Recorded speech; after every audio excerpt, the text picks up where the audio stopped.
بسم اللہ الرحمن الرحیم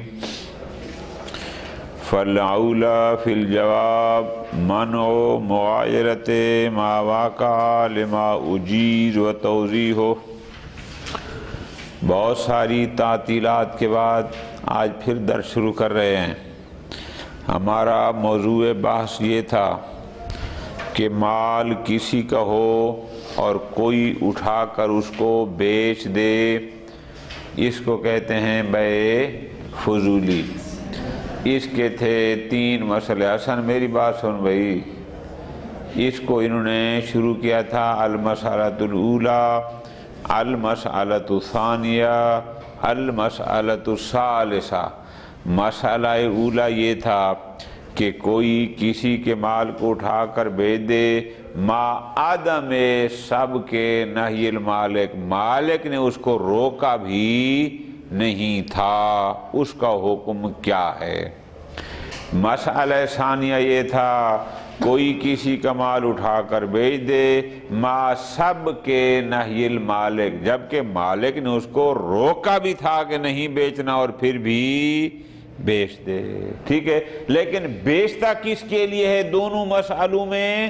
للمالک، مالک کی طرف سے، ٹھیک ہو گیا۔ مسئلہ ثالثہ یہ تھا کہ کوئی شخص کسی کے مال اٹھا کر بیچ دے لنفسہ ہی، لیکن وہ اپنی طرف سے، اپنا بنا کر۔ اب یہ اور بات ہے، ممکن ہے وہ غاصب ہو، پتہ بھی ہے کہ یہ میرا نہیں ہے، اور ممکن ہے کہ وہ غاصب نہ ہو، وہ سمجھتا ہو کہ یہ میرا ہے، حالانکہ وہ اس کا واقع میں نہ ہو۔ ان یبیع الفضولی لنفسہ ہی، اس کا حکم کیا ہے؟ شیخ انصاری رحمت اللہ علیہ کا نظریہ یہ تھا کہ جیسے مسئلہ اولا اور ثانیہ تھا، میرے نزدیک مسئلہ ثالثہ کا حکم بھی یہی ہے۔ اگر مالک اجازت دے دے گا یہ معاملہ صحیح ہو سکتا ہے۔ بعض حضرات نے یہ کہا تھا کہ نا، مسئلہ اولا اور مسئلہ ثالثہ میں فرق ہے، پھر وجوہ الفرق کو بیان کیا تھا، جن میں چوتھی وجہ انہوں نے یہ کی تھی کہ اگر ہم اس کے صحت کے قائل ہو جائیں تو لازم آئے گا کیا؟ ما انشاء لم یوجد و ما اجیزا لم ینشا، کہ جس کا انشاء ہوا اس کی اجازت نہ ہوئی، اور جس کا اجازت دیا گیا اس کا تو سر سے انشاء ہی نہیں تھا۔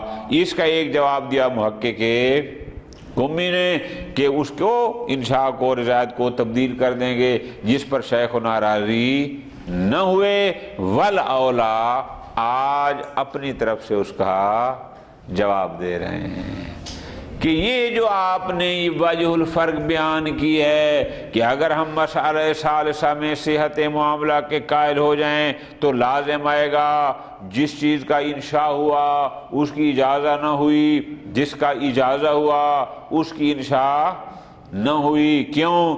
چونکہ بائع نے تو انشاء کی تھی کہ میں مالک بنوں گا، اور یہ اگر اجازت دے رہا ہے اس کے مالک بننے کا تو پھر یہ اس کا مالک بن نہیں سکتا، اور اگر یہ کہتا ہے کہ سمن کا مالک میں بنوں گا اس کا تو سرے سے اجازت ہی، انشاء ہی نہیں ہوا۔ شیخنا اس کا جواب دیتے ہیں نہیں، ایسی کوئی بات، یہ جو آپ نے مغایرت والی بات کی ہے کہ ما انشاء لم یجاز و ما اجیز لم ینشاء، ایسا کوئی فرق نہیں۔ کیوں؟ فرماتے ہیں غور کرو ذرا، غور یہ ہے، توجہ میری جان، فرماتے ہیں جب کوئی شخص کسی کے ساتھ عقد بیع کرتا ہے پوری توجہ کے ساتھ، وہ چاہے مالک ہو چاہے غیر مالک ہو، وہ ایجاب اس بات کا کرتا ہے کہ میں تجھے اس مال کا مالک بنا رہا ہوں، ٹھیک، لیکن ہبہ کی طرح مفت میں نہ، بلکہ بے وزن، میں تمہیں کتاب کا مالک بنا رہا ہوں لیکن بے وزن تجھ سے میں 100 روپے لوں گا. یہی ہوتا ہے یا کچھ اور؟ وہ کہتے ہیں یہی ہوتا ہے معاملہ بھائی میں، یہی ہوتا ہے نا. تملیک العین، ایک شخص کسی کو شے کا مالک بناتا ہے لیکن مفت میں نہیں بناتا بلکہ بے عوض، وہ اس سے کچھ لیتا ہے. ٹھیک ہو گیا جی. اب ذرا غور کرنا، بالکل آسان سی بات کی شیخنا نے. فرماتے ہیں کوئی بھی بائع ہو اس کا مقصد یہی ہوتا ہے. یہ جو فضولی ہے جو کسی کا مال اٹھا کے بیچ رہا ہے، چاہے وہ غاصب ہے چاہے وہ معتقد ہے، اس کا اپنا خیال یہ ہے کہ یہ مال میرا ہے جبکہ واقعی اس کا نہ تھا. اصل میں کر کیا رہا ہے؟ وہ چاہتا ہے کہ میں یہ اینک اس کو دے دوں اور جواب میں اس سے 1000 روپیہ لے لوں. یہی کچھ ہوتا ہے یا اس کے علاوہ؟ فرماتے ہیں یہی کچھ ہوتا ہے. پس ایجاب ہوتا ہے کسی کو شے کا مالک بنانا عوض لے کر. ٹھیک. اب اگر یہ بندہ جو اس کو مالک بنا رہا ہے اس کا اپنا خیال یہ ہے کہ اب سمن کا میں مالک بن جاؤں گا، اور جو چوری کا موبائل اٹھا کے بیچ رہا ہے فرق کرو، جب وہ سمجھتا ہے کہ میرا ہے، اعتقاد کی بنیاد پر دے رہا ہے، تو ضمناً وہ یہ کیا سمجھتا ہے کہ جب میں اس کو موبائل کا مالک بنا دوں گا تو اس کی جو سامان ہوگی وہ آ جائے گی میری جیب میں. شیخنا بڑی پیاری بات کرتے ہیں، دیکھو اس کا سامان کا مالک بننا التزامی ہے، ضمنی ہے. وہ سمجھتا ہے کہ مالک بن جاؤں گا. ایجاب کے ساتھ اس کا تعلق، ایجاب نے تو صرف اتنا کہا تھا کہ میں اس کو اس موبائل کا مالک بنا رہا ہوں عوض لے کر. ٹھیک. اب اگر اس کا خیال ہے کہ سمن میری جیب میں آئے گی، اس کا ایجاب سے تعلق نہیں. بہت غور. اب ہم جائیں گے حقیقت معاوضہ میں کہ جناب اگر کوئی معاملہ ہوتا ہے، کوئی بندہ کسی کو کسی چیز کا مالک بناتا ہے تو جو عوض ہوتا ہے وہ عوض کہاں جاتا ہے؟ آیا اسی کی جیب میں جاتا ہے جو دے رہا ہو، یا اس کی جیب میں جاتا ہے جس کی جیب سے یہ والا معوض جا رہا ہو؟ تو حقیقت معاوضہ کہتی ہے نا جس کی جیب سے معوض جائے گا عوض بھی اسی کی جیب میں آئے گا. اب ہمارا محل باس بالکل یہی ہے. بالکل میں آسان مثال ایک بنائی ہے، آسان مثال. ایک شخص کرتا ہے میرا موبائل چوری، مارکیٹ میں جا کے وہ ہے بیچتا، اس سے لیتا ہے 5000 روپے. اب شیخنا کے مطابق کیا ہوا؟ اس نے موبائل کا چاہا کہ اس کو مالک بنا دوں اور اس سے عوض لے لوں. اب اس کا اپنا خیال تھا کہ عوض میں اپنی جیب میں رکھوں گا، لیکن جب ہم نے حقیقت معاوضہ کو جانا تو حقیقت معاوضہ یہ کہتی ہے جس کا موبائل ہوگا سمن بھی اسی کی ہوگی. لہذا اگر مالک حقیقی راضی ہو جاتا ہے، وہ جس کا موبائل چوری کیا تھا اس نے، اگر وہ راضی ہو جاتا ہے تو اس کا مطلب ہے معاوض اس کی جیب سے گیا تھا، اب یہ اس معاملے پر ہو گیا راضی، سمن بھی خود بخود اسی کے پاس آ جائے گی. کیوں؟ آپ جو کہتے ہیں کہ جس کا انشاء ہوا اس کا جب، بھائی اس نے انشاء کیا تھا دوسرے کو مالک بنانے کا، اور یہ بھی اسی انشاء کی اجازت دے رہا ہے جس کی اس نے کی تھی کہ ہاں میں اس کو مالک بنانے پر راضی ہوں. لہذا یہ آپ کیسے کہتے ہیں کہ جس کا انشاء ہوا اس کا اجازہ نہ ہوا؟ نہیں، اجازہ اسی کا ہوا ہے جس کا اس بائع نے انشاء کیا تھا. لہذا آپ نے جو دلیل دی تھی کہ جناب مسئلہ ثالثہ میں فرق ہے مسئلہ اولا کے ساتھ کہ جس کا انشاء ہوا اس کا اجازہ نہ ہوا، میرے نزدیک ایسی کوئی مغایرت نہیں ہے، بلکہ جس چیز کا انشاء ہوا تھا اجازہ بھی اسی کا ہوا ہے. لہذا اس تیسری صورت میں بھی اجازہ مالک کی صورت میں یہ معاملہ صحیح ہے. یہ بات ختم ہو گئی. وَلَكِنْ يُشْكَلْ. اگلی چند سطریں ہیں، ان سطروں میں ایک نکتہ سمجھانا چاہتے ہیں. وہ نکتہ آگا یہ ہے کہ اگر تو فضولی ہو بائے پھر تو میرا جواب ہے یہ ٹھیک ٹھاک، لیکن ضروری نہیں کہ ہمیشہ فضولی بائے ہو، کبھی فضولی مشتری بھی ہوتا ہے. وہ کیسے؟ ایک بندہ میری جیب سے پیسے نکال لے اور جا کے موبائل خرید لے. پیسے کسی کے، موبائل کا مالک تو حقیقی ہے، دکاندار ہے، لیکن مشتری وہاں پر کون ہے؟ فضولی ہے. فرق کرو غاصب ہے جو بھی ہے. اب یہاں پر فضولی دو لفظ ہیں شیخ نے اصطلاح استعمال کی ہے، بہت غور سے آگا. وہ یہ ہیں،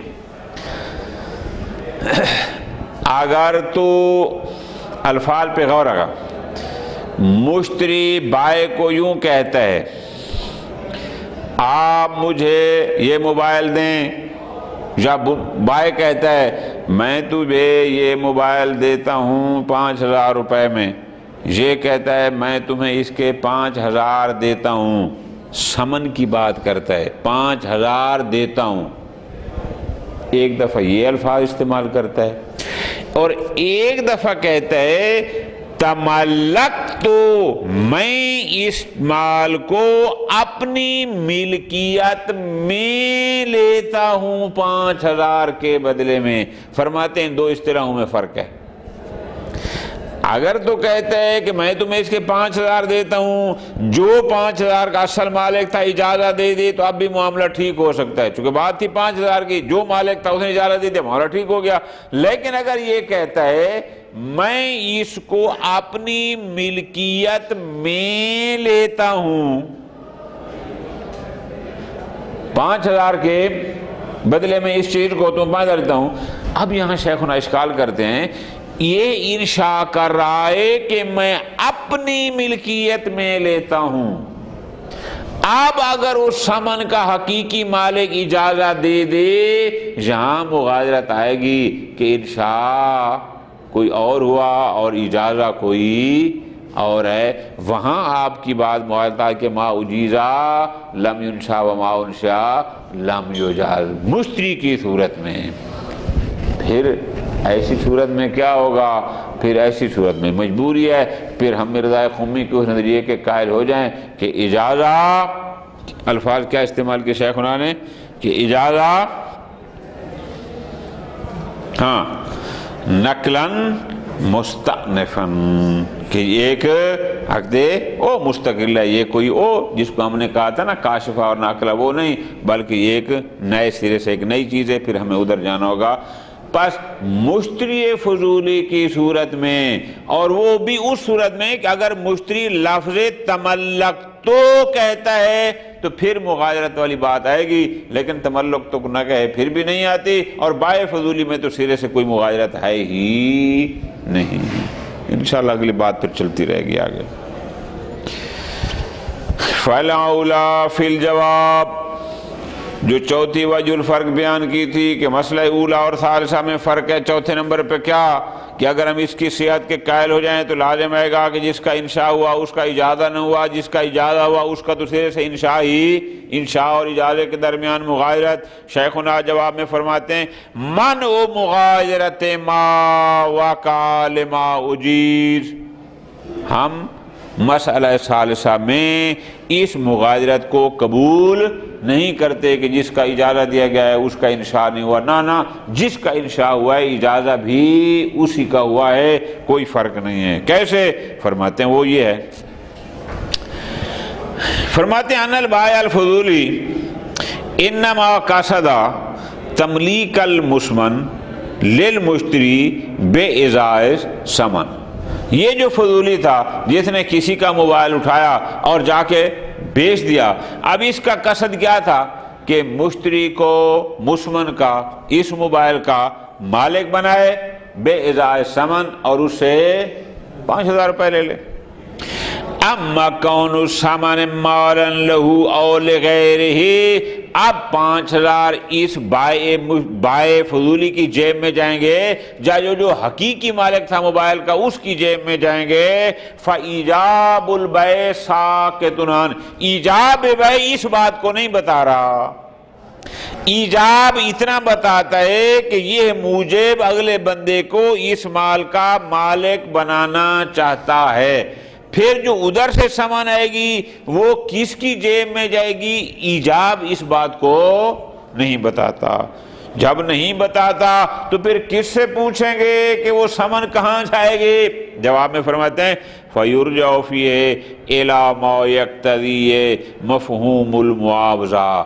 ہم دیکھیں گے مفہوم معاوضہ کیا ہے، خود معاوضہ کا مفہوم کیا بتاتا ہے.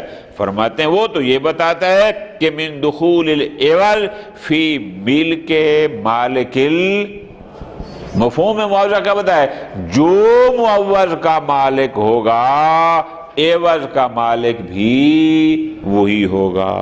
کیوں؟ تحقیقاً لمعنی المعاوضات. اگر ایسا نہ ہو تو پھر اس پر معاوضہ صادق ہی. معاوضہ کا مطلب کیا ہوتا ہے آقا؟ جس کی جیب سے جا رہا ہے ادھر سے آنے والا مال بھی اسی خالی جیب کو پر کرے، یہ ہے حقیقت. اگر ایسا نہیں ہے تو پھر وہ معاوضہ ہی نہیں ہے. فرماتے ہیں وَإِسْ وَأَنَّ الْبَائِعَ يُمَلِّكُ الْمُسْمَنَ. اب یہاں پر بائع دوسرے بندے کو مسمن کا مالک بنا رہا ہے. کس بنیاد پر؟ بانیاً علی تملکہ لا، اس بنیاد پر کہ یہ سمجھتا ہے کہ میں اس مسمن کا مالک ہوں اور مجھے اس پر تسلط ہے. عدواناً او اعتقاداً، اس اصطلاح پہ غور کرنا، جب جا کے پھر پریشان نہ ہونا. عدواناً یعنی اگر غاصب ہوگا تو وہ ظلماً وہ یہ سمجھے گا کہ یہ مال میرا ہے، اور اعتقاداً اگر غاصب نہیں ہے، غلط فہمی ہے، وہ سمجھتا تھا کہ میرا ہے حالانکہ واقع میں نہیں تھا، اس کا سمجھنا لازمہ. اب وہ یہ سمجھ رہا ہے کہ میں اس کا مالک ہوں. لازمہ من ذالکا، من ذالکا کا مشارہ کیا ہے؟ چونکہ وہ یہ سمجھ رہا ہے کہ میں مالک ہوں، میں اس پر مسلط ہوں، تو اس سے لازم آئے گا بناؤ علی تملک کے سمن، لہذا سمن کا مالک بھی میں ہوں اور مجھے اس پر تسلط ہے. وَهَذَا مَعْنَى قَصْدِ بَيْعِهِ لِنَفْسِهِ.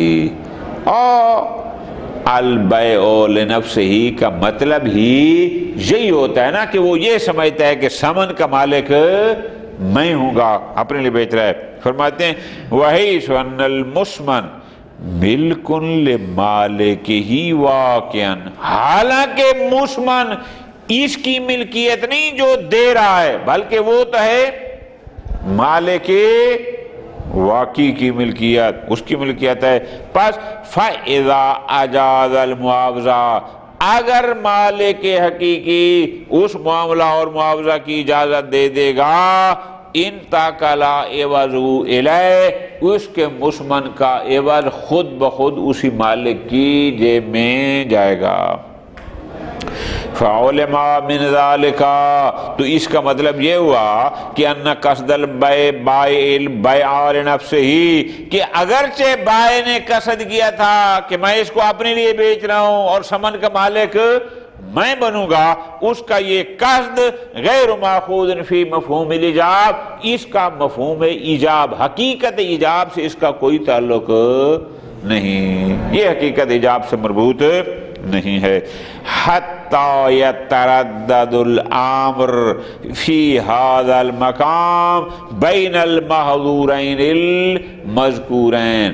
اس کا قصد تھا کہ سمن کا مالک میں بنوں گا، اگر اس کا حقیقت ایجاب سے تعلق ہوتا پھر آپ کی بات، وہ جو دو معذور تھے کہ ما انشاء لم یجاز و ما اجیز لم ینشاء، پھر وہ بات آتی. لیکن اس کے قصد کو سرے سے حقیقت ایجاب سے کوئی تعلق ہی نہیں ہے، تو پھر حقیقت ایجاب کیا ہے؟ بہت غور. بل مفہوم الایجاب، بلکہ مفہوم حقیقت ایجاب کیا ہے؟ حقیقت ایجاب صرف اتنا ہے تملیک المسمن بعوض، دوسرے کو مسمن کا مالک بنانا عوض لے کر، من دون تعرض فی. اب اس میں یہ نہیں ہے کہ عوض اس کی جیب میں جائے گا یا کسی اور کی جیب پہ جائے گا، اس کا حقیقت ایجاب سے کوئی تعلق نہیں. الا باقتضاء المعاوضہ، ہاں معاوضے کا تقاضا یہ ہے، حقیقت معاوضہ یہ ہے کہ جس کی جیب سے مسمن جاتا ہے سمن اور عوض بھی اسی کی جیب میں آتا ہے، اس کا تعلق حقیقت معاوضہ سے ہے، حقیقت ایجاب سے نہیں۔ اب آپ یہاں اگر رک جانا ہے، پس اس نے حقیقت ایجاب کیا ہوئی؟ دوسرے بندے کو شے کا مالک بنانا۔ اب اگر یہاں مالک کی حقیقی اجازت دے رہا ہے تو وہ اسی انشاء کا اجازت دے رہا ہے جو انشاء ہوئی تھی، لہذا یہ نہ کہیں کہ انشاء کوئی اور ہوئی تھی اور اجازت کسی اور چیز کا، ایسی کوئی بات نہیں۔ ختم۔ آگے فرماتے ہیں ہاں اگر ہو بائع فضولی، وہ بائع کرے لے نفس ہی، پھر تو یہ وجہ فرق چہارم جو آپ نے ذکر کی تھی اس سے تو کوئی فرق نہیں پڑتا۔ ہاں وَلَكِنْ يُشْكَلْ، البتہ پریشانی کہاں ہوگی؟ اذا فرضنا الفضولیہ مشتریاً لنفسہ، کہ فضولی بائع نہیں تھا بلکہ مشتری تھا، اور وہ پھر خرید بھی رہا تھا لنفسہ ہی، کس سے؟ بمال 5000 کسی کا اٹھا موبائل لے رہا ہے اپنے لیے۔ اب ذرا غور کرنا ہوگا، فَقَالَ لِلْبَائِعِ الْأَصِيلِ، یہ مشتری فضولی بائع اصیل کو یہ کہتا ہے، بیچنے والا اصل مالک ہے، مشتری فضولی ہے جو غیر کے مال سے لے رہا ہے، لیکن جو اصطلاح استعمال کرتا ہے اشتراء میں قبول میں، وہ کیا کہتا ہے؟ وہ کہتا ہے تملکت منک، میں تجھ سے اس چیز کو اپنی ملکیت میں قبول کرتا ہوں، یا ملک تو، یا میں اس کا خود مالک ہوا، تملکت منک ھذا الثوب بھذہ الدراہم، یا کہتے ہیں ملک تو ھذہ الثوب بھذہ الدراہم۔